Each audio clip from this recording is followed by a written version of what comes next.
वंदे। सबसे पहले सम्मान्य मंच, अतिथिगण, नौजवान साथियों और बालक बालिकाओं, आज हर्ष का विषय है।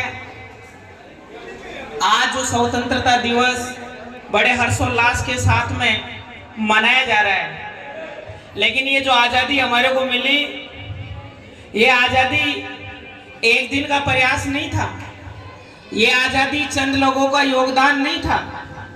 आज़ादी प्रत्यक्ष व अप्रत्यक्ष रूप से अपने प्राणों को, अपने परिवार को त्याग करने वाले लोगों का प्रतिफल है, जो आज इस खुले आसमान में हम खुली सांस लेकर अपने विचार अभिव्यक्ति कर रहे हैं। ये जो गौरव हमारे को मिला, ये जो विषय हमारे को मिला, जो आगे बढ़ने का जो जज्बा हम लोगों को मिला, ये जो देन है, ये हमारे तमाम उन महापुरुषों की देन है, जिन्होंने अंग्रेजों के लंबे अरसे के बाद में हमारे को आज़ादी दिलाने का काम किया। इसलिए एक बार उन सभी शहीद महापुरुषों को और जिन्होंने आज़ादी दिलाने में जो योगदान दिया, उन सभी महापुरुषों को मैं कोटि कोटि नमन करता हूँ, प्रणाम करता हूँ, मैं उनको साधुवाद देता हूँ। काफी विषय रहते हैं, अलग अलग वक्त अपने विचारों की अभिव्यक्ति देते हैं, लेकिन मैं अपनी बात अगर आप लोगों के बीच में रखूं कि शिक्षा एक ऐसा माध्यम है जो किसी भी व्यक्ति को वो स्थान दिलाता है, वो पद दिलाता है, वो सम्मान दिलाता है। क्योंकि शिक्षा से बालक में बोले तो व्यक्ति में संस्कार आते हैं, सभ्यता आती है, और सभ्यता और संस्कार मिलकर एक अच्छी संस्कृति का निर्माण करते हैं। और इन सबके पीछे जो योगदान होता है वो गुरुजनों का होता है। एक ऐसे अध्यापक जो अपना समर्पण सब कुछ समर्पित करने के बाद में नन्हे नन्हे पौधों को एक बड़े वट वृक्ष के रूप में तैयार करते हैं। आज इस आंगन में बैठे हुए जो ये बच्चे हैं, हमारा देश का भविष्य है। एक ऐसा भविष्य जो खेत खलियानों से, गांव डानियों से निकलकर आगे चलकर देश की रीति और नीति का निर्धारण करेंगे। ये हमारा भविष्य है, हमारे भारत देश का एक भविष्य है, एक आशा है, एक उम्मीद है। और इन लोगों को अच्छा नागरिक बनाना एक चुनौतीपूर्ण कार्य है और एक उत्तरदायित्व है। और मैं विश्वास दिलाता हूं कि भोरीलाल जी जो सर हैं और इनकी जो तमाम जो ऊर्जावान जो टीम है, वो विगत वर्षों से इन्होंने इस क्षेत्र में जो शिक्षा की अलग जो जगाई है, उसके लिए भी ये धन्यवाद के पात्र हैं। इनके लिए साधुवाद है कि ऐसी पहल को, एक ऐसी सोच को इन्होंने गांव डानी के बच्चों को लाकर एक ऐसे मंच पर लाकर खड़ा कर दिया और जो एक अच्छे उत्कृष्ट परिणाम दे रहे हैं। प्यारे विद्यार्थियों, एक गुरु ये होता है, उनकी तुलना हम वेतन से नहीं कर सकते कि उनको 5,000 मिल रहे हैं कि 10,000 मिल रहे हैं। तनख्वाह मिलना एक परिवार को चलाना एक आजीविका का साधन है, लेकिन उन गुरुजनों के द्वारा दी जाने वाली जो शिक्षा है, वो बड़े से बड़े अमीर के बच्चों का भी भविष्य तय करते हैं और देश की नीति का निर्धारण करते हैं। आप अगर शिक्षा ले रहे हो, इसका मतलब यह नहीं है कि आप नौकरी लगो। शिक्षा का कभी भी अर्थ नहीं है कि आपको नौकरी लगना है। शिक्षा का मतलब यह है कि अपने को एक अच्छा इंसान बनना है, ऐसा सभ्य इंसान बनना है कि जो समाज में, गांव में और देश में एक अच्छी विचारधारा का निर्माण कर सकें।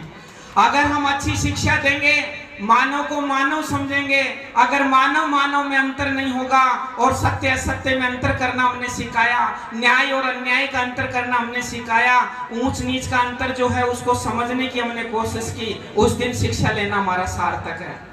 बहुत सारे विद्वान लोग हैं, बहुत अलग अलग बातें आपको कहते हैं कि एक माँ बाप के बाद में सबसे ज्यादा अगर माँ बाप विश्वास करते हैं तो वो गुरुजनों पर करते हैं। वो इसलिए विश्वास करते हैं, मैं पढ़ा लिखा हूं, मैंने एजुकेशन में काफी, मैं भी अध्यापन कार्य से जुड़ा हुआ हूं, लेकिन मेरी बालिका अगर जिस विद्यालय में पढ़ रही है, अगर वो कुछ गलती कर दे और मैं उसको कहूं कि बेटी इसका ये नहीं होगा, इसका ये होगा, तो मेरे को पता है मेरी बच्ची मेरे को यही जवाब देगी कि पापा जी आपको क्या पता, हमारी मैडम ने, हमारे सर ने तो यही बताया है। इसका मतलब जन्म देने वाले माँ बाप से भी ज्यादा अगर विश्वास करते हैं तो गुरुजनों पर करते हैं। इसलिए आप गुरुजनों की भी एक नैतिक जिम्मेदारी बनती है, आप गुरुजनों का भी एक दायित्व बनता है कि जिस गांव परिवार का बालक एक उम्मीद के साथ में, एक मजदूर का बेटा, एक किसान का बेटा अगर आपके बीच में आया है, अगर वो एक उम्मीद के साथ में वो आपके बीच में, आपको विश्वास के साथ में अगर आपको बच्चा जोड़े हुए हैं, उस बच्चे को ऐसी शिक्षा दो कि उस परिवार के जो आजादी के बाद में जिन परिवारों में सरकारी राजकीय सेवाओं का रास्ता नहीं खुला, वो अच्छे पदों पर जाएं, अपने समाज का, गांव का, माता पिता का नाम रोशन करें। इस जिम्मेदारी को आप बखूबी समझे।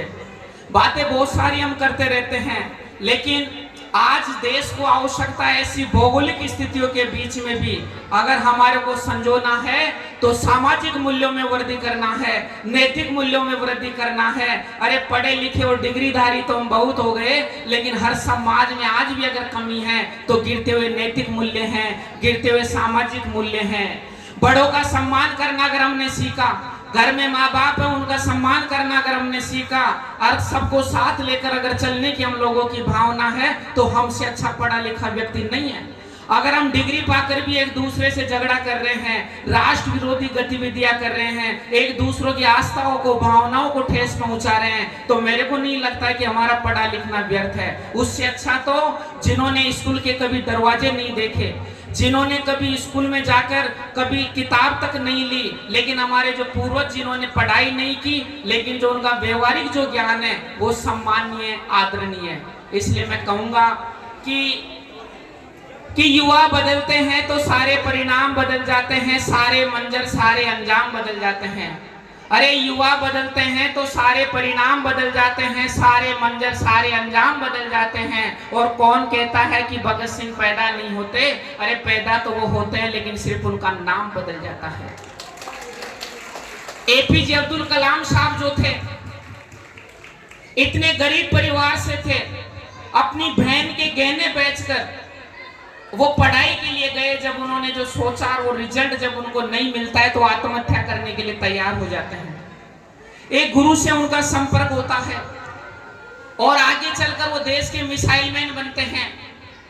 इसलिए मैं आग्रह करना चाहता हूं इस मंच के माध्यम से, ऐसे परिवार के बच्चे जो आर्थिक रूप से पिछड़े हुए हैं, उनकी माता पिता की आर्थिक परिस्थिति कमजोर हो सकती है, लेकिन उस बच्चे का जो मानसिक जो बुद्धि है, उस बच्चे का जो आईक्यू है, ऐसी परिस्थिति में आप लोगों को, पूरे जो विद्यालय परिसर के जो लोग हैं, उनको तहे दिल से उनका समर्थन करना होगा, उन बच्चों को आगे लाना होगा। क्योंकि हमारे बीच में बैठे हुए कोई विवेकानंद जी हैं, कोई लक्ष्मीबाई है, कोई झांसी रानी है, कोई वकील बनेगा, कोई डॉक्टर बनेगा। अच्छा बनाने के लिए प्रयास करना होता है, और अच्छा बनाने में अगर हम कमियां छोड़ देंगे तो अपने आप ही ये बुरे बन जाएंगे। इसलिए अच्छे बालक जो हैं, ये नन्हे मुन्ने जो बालक हैं, इनके माता पिताओं का बहुत सपना है। मैं ये कह रहा हूँ, किताबी ज्ञान के साथ में व्यवहारिक ज्ञान अगर हम इनको प्रचुरता से देंगे, अगर इनमें व्यवहारिकता का अच्छा स्थान रहा, तो मैं कहता हूँ कि व्यक्ति की वाणी को, उसकी आवाज को, उसकी सभ्यता को, उसके संस्कारों को लोग सलाम करते हैं। आप लोगों ने मुझे सुना, बोलने का जो अवसर दिया, उसके लिए मैं कोटिवार धन्यवाद देता हूँ। और मैं ये कहता हूँ कि माँ बाप जो हैं, दुनिया में उनके अलावा कोई नहीं है। अगर साक्षात भगवान को अगर देखना है, आपके माता पिता हैं। आपकी उन तमाम आवश्यकताओं की वो पूर्ति करते हैं। आपकी तमाम उन आवश्यकताओं को ध्यान में रख के वो अपनी परेशानियों को भूलकर आपकी विद्यालय परिषद पर बैठते हैं। तो आप लोगों की भी जिम्मेदारी बनती है। ये जो प्यारे विद्यार्थी, इनसे भी आग्रह करना चाहूंगा, जब ये पूरी टीम पूरे जोश के साथ